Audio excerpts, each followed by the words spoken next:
Hello guys, Assalamualaikum. Welcome to my YouTube channel. It's me Umme Arbab. I hope you all are doing well. Today my topic is about tragedy.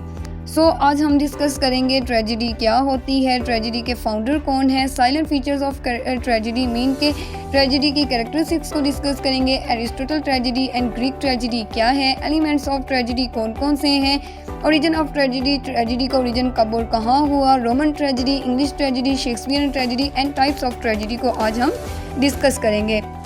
First is what is tragedy. Tragedy क्या होती है? Tragedy is a composition with tragic emotion. Tragedy एक मरकब है tragic emotions का। The word tragedy is derived from the Greek word ट्रेजोडिया।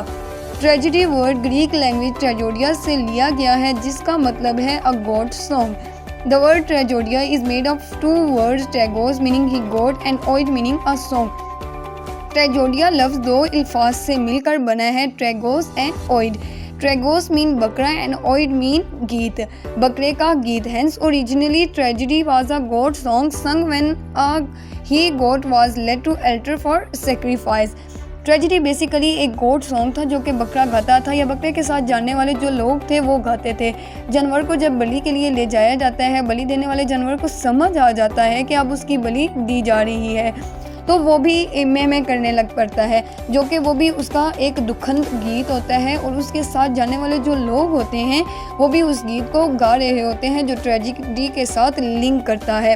In Greek drama tragedy was a species of drama in which there was a sad story with death और killing it and in which the action and language were elevated. Basically tragedy की story काफ़ी unhappy होती है। इसमें tragic events होते हैं और natural disasters होते हैं या फिर सोरोज और ह्यूमन सफरिंग्स को डिस्प्ले किया जाता है। इसके अलावा एक एलिमेंट्स ये भी होता है कि बाज़ औक़ात इंसान किस्मत के हाथों इतना बेबस हो जाता है कि आप कुछ भी कर लें आपके हालात तब्दील नहीं होते। इसकी एंडिंग मोस्टली ऐसे होती है कि जो मेन कैरेक्टर होता है उसका एक फ्लॉ इतना डोमिनेंट होता है कि उसकी वजह से उसकी डेथ हो जाती है और उसी की नहीं, बाज़ औक़ात उसके जितने भी करीबी दोस्त होते हैं, फैमिली मेम्बर्स होते हैं, उनकी भी डेथ हो जाती है। And in which the action and language were elevated. Elevated mean high standard. Tragedy में जो एक्शन और लैंग्वेज यूज़ की जाती है वो काफ़ी हाई स्टैंडर्ड लैंग्वेज यूज़ की जाती है। So next is definitions of tragedy according to Aristotle. Aristotle के मुताबिक ट्रेजेडी की डेफिनेशन को कुछ यूँ बयान किया गया है, अ tragedy is the imitation of action that is serious, complete end of certain magnitude in language embellished with each kind of artistic ornament, the several kinds being found in several parts of the play, in dramatic, not in narrative form, which incident arousing pity and fear, wherewith to accomplish its catharsis of such emotions. Tragedy एक serious action को represent करती है। ये अपने आप में एक complete होती है और उसकी एक मखसूस लेंथ होती है। इसे स्टेज पे परफॉर्म किया जाता है, एक्ट किया जाता है। इसे ट्रेजेडी को नरेट नहीं किया जाता, इस मीन कि इसको सुनाया नहीं जाता। ये ऑडियंस को प्योरीफाई करती है, यानी कि उनमें डर और रहम के इमोशंस को जगा कर उनको प्योरीफाई करती है, उन्हें एक अच्छा इंसान बनाती है। और इन दोनों पिटी और फियर के इमोशंस को जगाने के प्रोसेस को हम कैथारसिस कहते हैं। इस तरह एरिस्टोटल ने ट्रेजेडी की डेफिनेशन को कुछ इस तरह से बयान किया गया है। It is acted not narrated and by exciting pity and fear, it gives a healthy relief to such emotions. Basically simple form में कहें तो एरिस्टोटल के मुताबिक ट्रेजेडी पोइट्री की 5 फॉर्म में से एक है और ये एक ड्रामा की फॉर्म है। ट्रेजेडी एक ऐसा प्ले है जिसका एंड बहुत ही दुख के साथ होता है, यानी कि जिस ड्रामा में हीरो और हीरोइन दोनों मर जाते हैं वहीं ड्रामे का एंड हो जाता है और इसे ट्रेजेडी भी कहा जा सकता है। ट्रेजेडी में लाइफ के दुखों को एक्सप्रेस किया जाता है। इसका एम इमोशंस को प्योरीफाई करना है। मोस्टली ट्रेजिक ड्रामा में गलत इंसान की जीत कभी भी नहीं होती, भले ही सही इंसान को काफ़ी प्रॉब्लम्स फेस करनी पड़े। So next is founder of tragedy. According to philosopher Flavius Philostratus, Aeschylus was known as the father और founder of tragedy. Famous Flavius Philostratus एक फिलोसफर थे, उनके मुताबिक एस्काइलस जो हैं वो ट्रेजेडी के फाउंडर हैं। Next is characteristics of tragedy. अब हम कैरेक्टरिस्टिक्स को डिस्कस करेंगे one by one. Protagonist belongs from a high status. पहले ज़माने में जो ट्रेजेडीज़ लिखी जाती थी उनमें मेन हीरो काफ़ी हाई स्टैंडर्ड से बिलोंग करता था। जैसे कि वो प्रिंस हो सकता था या कोई फेमस बिजनेसमैन। लेकिन जो मॉडर्न ट्रेजेडीज़ हैं उनमें आपको लोअर क्लास से भी हीरो मिल सकता है और मिडिल क्लास से भी। Next is one significant flow of hero leads to his tragic end. इसका अदर कैरेक्टरिस्टिक्स, इसके जो ट्रेजिक हीरो होते हैं वो ये नहीं होगा कि वो कोई बहुत ही बुरे इंसान होते हैं, वो काफ़ी नोबल पर्सन होते हैं, बट उनमें एक फ्लो इतना सिग्निफिकेंट, इतना डोमिनेंट होता है, वो ही उसका ट्रेजिक एंड का बाइस बन जाता है। Next is reflects on social, political and religious values. Then tragedy में आपको रिलीजियस और पॉलिटिकल, सोशल वैल्यूज़ भी देखने को मिल जाती हैं कि जो कैरेक्टर है वो किस रिलीजन से बिलोंग करता है, उसके क्या बिलीव्स हैं, वो पॉलिटिकली किस तरह के आइडियाज़ से इंस्पायर्ड है, और फिर सोशली की क्या चीज़ अच्छी है और क्या चीज़ बुरी है। इन सब चीज़ों को भी ट्रेजेडी में रिफ्लेक्ट किया जाता है। Next is highly serious in tone. Then tragedy की जो टोन, जो लैंग्वेज यूज़ होती है वो काफ़ी सीरियस होती है, इसमें आपको जोक्स या स्टायर देखने को नहीं मिलता। डील विद ग्रेट सफरिंग्स, इसमें सफरिंग्स और नेचुरल डिज़ास्टर्स, क्राइम के ज़रिए एक ट्रेजिक एंड क्रिएट किया जाता है। डेथ इन द एंड, हम देखते हैं कि कॉमेडी में कपल्स की हैप्पी मैरिज हो जाती है या हैप्पी एंडिंग हो जाती है, बट ट्रेजेडी में ऐसा नहीं होता। ट्रेजेडी में जो मेन कैरेक्टर होता है ना, उसकी डेथ हो जाती है।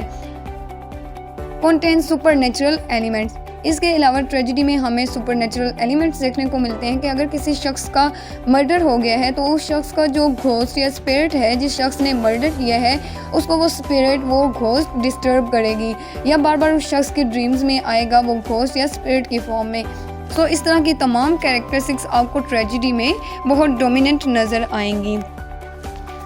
नेक्स्ट हमारे पास ट्रेजेडी की एग्जांपल्स हैं और शेक्सपियर की 4 ट्रेजेडीज़ बहुत फेमस हैं, जिसमें रोमियो और जूलियट हैं। इसमें 2 लवर्स की डेथ हो जाती है। देन जूलियस सीजर हैं, ये भी एक बहुत अच्छा प्ले और ट्रेजेडी है। देन किंग लियर और मैकबेथ हैं। शेक्सपियर की ये बहुत ही इम्पोर्टेंट ट्रेजेडीज़ हैं। एंड देन एक और एग्जांपल है क्रिस्टोफर मार्लो की, उनका भी एक प्ले है और उनकी ट्रेजेडी बहुत ज़्यादा, डॉक्टर फॉस्टर्स बहुत ज़्यादा इम्पोर्टेंट है। So next is elements of tragedy. It is divided into 6 elements. Tragedy को 6 एलिमेंट्स में डिवाइड किया गया है। First is plot, second is thought, third is character, fourth is spectacle, fifth is diction and the last and sixth is song. ये सभी elements tragedy की quality को बढ़ा देते हैं। सो अब हम इन्हें 1 बाय 1 डिस्कस करेंगे। So the first element is plot, a most important element. Aristotle के मुताबिक प्लॉट को मोस्ट इम्पॉर्टेंट एलिमेंट माना गया है। It is called soul of tragedy, इससे ट्रेजेडी की सोल यानी रूह भी कहा जाता है। It should have a starting, a middle and an end. ये कहते हैं कि किसी भी ट्रेजेडी में एक स्टार्टिंग, एक मिडल और एक एंड होना चाहिए, यानी कि उसे सिस्टमेटिकली लिखा जाना चाहिए। एक्शन शुड बी लॉजिकल, और इसमें जो एक्शंस होते हैं वो लॉजिकल होने चाहिए, यानी कि जितने भी इंसिडेंट्स होते हैं उनमें आपस में लिंक होना चाहिए, जो एक दूसरे से जुड़े हों। It should have only 1 plot, tragedy में कहीं सारे प्लॉट ना होकर सिर्फ एक प्लॉट होना चाहिए। So the second is characters. The second important character of the tragedy is the character. Aristotle के अकॉर्डिंग कैरेक्टर्स प्लॉट के बाद आते हैं, क्योंकि बिना कैरेक्टर्स के ट्रेजेडी हो सकती है लेकिन बिना प्लॉट के कोई ट्रेजेडी नहीं हो सकती।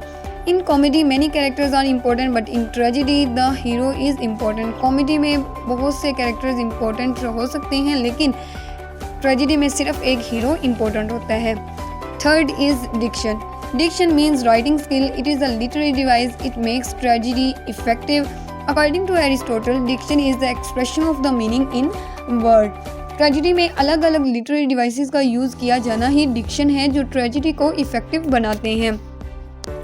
Fourth is thought. इसमें ट्रेजेडी को देखने के दौरान ऑडियंस के माइंड में जो डिफरेंट थॉट्स क्रिएट होते हैं उन्हीं के बारे में बताया गया है। एरिस्टोटल कहते हैं कि ट्रेजिक हीरो का डाउनफॉल यानी कि उसका पतंग प्रॉस्पेरिटी से नीचे की तरफ होना चाहिए, जो ऑडियंस में पिटी और फियर के इमोशंस को जगा दे। पिटी और फियर के इमोशंस को जगाने का जो एम है वो ऑडियंस के माइंड में हार्मफुल इमोशंस को रिड्यूस करना होता है, जिससे ऑडियंस रिलीफ महसूस करते हैं। इसीलिए ट्रेजेडी में इमोशंस का होना ज़रूरी है। Fifth is spectacled. Spectacle means exhibition. It is related with the stage performance. But Aristotle says that those who rely on spectacle create a sense of which is not of the terrible but of the monstrous effect. Emotions of pity and fear is spectacle. Tragedy को देखने के दौरान audience के mind में पिटी और fair के emotions create होना ही spectacled है। अगर किसी ट्रेजिडी को देखकर ऑडियंस के माइंड में पिटी और फेयर के इमोशंस क्रिएट नहीं होते तो उसका मतलब ये एक वेल डिफाइंड, एक well design. Next and last is song and melody. Aristotle says that the chorus should have important like the actor, they should integrate into the play like an actor. Aristotle के मुताबिक tragedy में coarse का होना ज़रूरी है। Coarse हमें बताते हैं कि नेक्स्ट क्या होने वाला है। ट्रेजिडी को दिखाते टाइम सिचुएशन के अकॉर्डिंग सॉन्ग चलाया जाता है, यानी कि अगर कोई सैड सिचुएशन है तो सैड सॉन्ग चलाया जाता है और अगर कोई रोमांटिक सिचुएशन है तो रोमांटिक सॉन्ग चलाया जाता है। टोटल के अलावा Aeschylus 525 BC to 456 BC, Sophocles and Euripides 480 BC to 406 BC और कुछ और फेमस ग्रीक ट्रेजिडी राइटर्स हैं। Limitations for tragic hero. Aristotle ने ट्रेजिडी के लिए कुछ लिमिटेशंस सेट की हैं। First is not good and not too bad. हीरो दिखने में ना तो ज़्यादा अच्छा हो और ना ही ज़्यादा बुरा। इसमें कुछ कॉमन वीकनेस और कुछ कॉमन क्वालिटीज़ होनी चाहिए। Special in society. सेकंड, इनके अकॉर्डिंग ट्रेजिक हीरो एक इंसान हो जिसका सोसाइटी में एक ख़ास रोल होता है, एक ख़ास जगह होती है और उसका सोसाइटी में एक ख़ास इफ़ेक्ट हो। हमार्शिया और ट्रेजिक फ्लो। थर्ड, हीरो में हमार्शिया होना चाहिए, यानी कि उसमें ट्रेजिक फ्लो होना चाहिए। अब हमार्शिया और ट्रेजिक फ्लो का मतलब हीरो का डाउनफॉल उसकी खुद की गलती की वजह से होना चाहिए, या तो कोई एक ऐसा एक्शन होना चाहिए या कोई गलत जजमेंट हो सकता है जो हीरो अपनी ज़िंदगी में लेता है और उसकी वजह से उसका डाउनफॉल स्टार्ट हो जाता है। So the next is origin of tragedy. Greek में एक शहर है जिसका नाम एथेंस है, वहीं से ट्रेजिडी का ओरिजिन स्टार्ट हुआ था जिसका टाइम 6th सेंचुरी माना जाता है। एथेंस ट्रेजिडी मार्च अप्रैल के महीने में हर साल रिलीजियस फेस्टिवल पर डायनोसिस देवता के सम्मान में परफॉर्म की जाती थी। इसके बाद टाइम टू टाइम इसमें चेंजेस आती गई और इसकी फॉर्म में भी चेंजिंग होती गई। स्टार्टिंग में इस ड्रामा में जो पार्टिसिपेंट्स परफॉर्म करते थे वो मेल आर्टिस्ट होते थे, लेकिन वो चेहरे पर मास्क पहनते थे। इस ड्रामा में मोस्टली किसी के मर्डर की या किसी वायलेंट इंसिडेंट की इमिटेशन यानी कि नकल की जाती थी। वहाँ की गवर्नमेंट और प्रीस्ट भी उनको सपोर्ट करती थी। ट्रेजिडी का जो भी सब्जेक्ट मैटर होता था वो मोस्टली होमर की इलियड और ओडिसी से लिया गया होता था। नेक्स्ट हम रोमन ट्रेजिडी को डिस्कस करेंगे। इसके टाइमिंग 509 BC टू 527 BC है और कहीं ना कहीं ग्रीक ट्रेजिडी का इफेक्ट रोमन ट्रेजिडी में देखने को मिल सकता है। 240 BC से रोमन ड्रामा की स्टार्टिंग मानी जाती है। लिवियस एंड्रोनिकस ने रोमन ट्रेजिडी लिखना स्टार्ट किया। इसके 5 साल बाद जेनियस नेवियस ने रोमन ट्रेजिडी लिखी और उसके साथ साथ उन्होंने कॉमेडी भी लिखी जिसके लिए उन्हें ट्रेजिडी से ज़्यादा अप्रिशिएशन मिला, लेकिन इनमें से कोई भी ट्रेजिडी आज प्रेजेंट टाइम में अवेलेबल नहीं है। इनके अलावा Marcus Junius Brutus, Lucius Accius, Pacuvius, Quintus, Ennius ये सभी अर्ली रोमन ट्रेजिडी राइटर्स हैं। इनके बाद famous Roman playwright Plautus हैं जिन्होंने 240 BC टू 184 BC से ट्रेजिडी लिखना स्टार्ट की, जिसमें उनका मेन एलिमेंट विट था और उन्होंने अपने डायलॉग्स में पोइट्री मीटर्स का यूज़ किया। Next is English tragedy. English tragedy Seneca की थियोलॉजी से इंस्पायर्ड थी। सबसे पहले ये ट्रेजिडी 1561 में थॉमस नॉर्टन और थॉमस सैकविल ने लिखी जिसका नाम गोरबोडक था। इसमें ब्रिटिश किंग और उसकी सफरिंग उसके 2 सन्स को दिखाया गया था जो उसकी बात नहीं मानते थे। इसका इंग्लिश ट्रेजिडी में एक ख़ास मकाम है जिसने पूरे इंग्लिश लिटरेचर के स्टाइल को बदल कर रख दिया था, जो मोरालिटी से मिस्ट्री तक आ गया, जिसे हम एलिजाबेथन एज में बहुत अच्छे से देख सकते हैं। So next is Christopher Marlowe. Christopher Marlowe एक ऐसा इंग्लिश ट्रेजिडी राइटर था जिसने ग्रीक ट्रेडिशन को अपनी ट्रेजिडी में यूज़ किया। इसने ट्रेम्बरलिन, डॉक्टर फोस्टर्स, द ज्यू ऑफ माल्टा, एडवर्ड III जैसी ट्रेजिडीज लिखी। Shakespeare tragedy. इनके बाद इंग्लिश ट्रेजिडी में जो फेमस राइटर माने जाते हैं वो हैं विलियम शेक्सपियर। इनकी ट्रेजिडी की स्टार्टिंग हैप्पीली और अनहैप्पीली होती है और फाइनल सिचुएशन प्रीवियस सिचुएशन से ज़्यादा इफ़ेक्टिव होती है। इनके जो प्लेज़ होते हैं उनमें अदर राइटर से कुछ अलग बात होती है। इनके प्लेज़ किसी भी दूसरे राइटर के कंपैरिजन में काफ़ी ज़्यादा फेमस थे। ये ग्रीक ट्रेजेडी को अच्छे से जानते थे और इन्होंने ग्रीक ट्रेजेडी की थीम्स को अपने कई सारे ट्रेजेडी में इस्तेमाल किया है। और विलियम शेक्सपियर ने कभी भी 3 यूनिटीज़ की परवाह नहीं की। इनकी फेमस ट्रेजेडीज़ में Hamlet, Romeo Juliet, Macbeth, King Lear, Julius seizure and Othello जैसी ट्रेजेडीज़ हैं। Next is John Webster. इनके बाद जॉन वेबस्टर जैकोबियन ड्रामाटिस्ट थे जिन्होंने शेक्सपियर को अब तरह के ट्रेजेडी के अच्छे राइटर्स थे। द डचेस ऑफ मेलफाई इस तरह की ट्रेजेडीज़ की एक अच्छी एग्जाम्पल है। Second is heroic tragedy. Heroic tragedy ये ट्रेजेडी किसी भी हीरो के कारनामों को एक्सप्रेस करती है। इसे रेस्टोरेशन पीरियड में जॉन ड्राइडन और ऑर्टवाइल के राइटर ने लिखा। ये बेस करती है लव और ऑनर पे। इसमें जो हीरो होते हैं वो नॉर्मल लोगों से काफ़ी ज़्यादा पावरफुल होते हैं। Third is she tragedy. इसमें फीमेल्स एक्शन को रूल करती है। ये कुछ ज़्यादा ही खूबसूरत होती है। ये आर्टिफिशियल होती है लेकिन इनमें 3 यूनिटीज़ पाई जाती हैं। So fourth is domestic tragedy. Is written in 18th century. इस ट्रेजेडी को हेनरिक इब्सन और दूसरे मॉडर्न ड्रामाटिस्ट ने लिखा। इसमें पिटी और सिंपैथी जैसे एलिमेंट्स पाए जाते हैं। ट्रेजेडी बेसिकली 2 तरह की होती है, tragedy of fate and tragedy of character. Tragedy of fate mean इसमें जो हीरो होता है इसे कुछ नहीं पता होता कि इसकी लाइफ में क्या होना है या एंड क्या होना है। इसका जो एंड है उसका जो डाउनफॉल होता है उसकी फेथ की वजह से होता है, इसे नहीं पता होता। जैसा कि एडिपस रेक्स में होता है, उसकी फेट की वजह से उसका ट्रेजिक एंड होता है। Second is tragedy of character. इसमें हीरो अपने डाउनफॉल का खुद जिम्मेदार होता है, उसकी खुद की मिस्टेक की वजह से उसका डाउनफॉल होता है। Fifth is revenge tragedy. A dramatist genre in which the protagonist seeks revenge from an imagined or actual injury, जिसमें प्रोटैगनिस्ट रिवेंज लेता है, बदला लेता है। Revenge tragedy flourish in the Elizabethan and Jacobean period. Elizabethan और Jacobean period में revenge tragedy ने flourish किया। Revenge tragedy mainly consist in the following: ghost and supernatural murder. Ghost और सुपरनेचुरल एलिमेंट्स पे ये बेस करती है revenge tragedy. For example, The Jew of Malta by Christopher Marlowe and Hamlet by William Shakespeare, जिसमें जो revenge tragedy है वो basically Hamlet में घोस्ट पर बेस करती है और सुपरनेचुरल एलिमेंट्स होते हैं। So the last is social tragedy. Social tragedy revolved around social or political issues represented in the middle class or working class. Heroes and heroines इसमें होते हैं। A Doll House and Ghost by Henrik Ibsen, Death of a Salesman 1949 by Arthur Miller.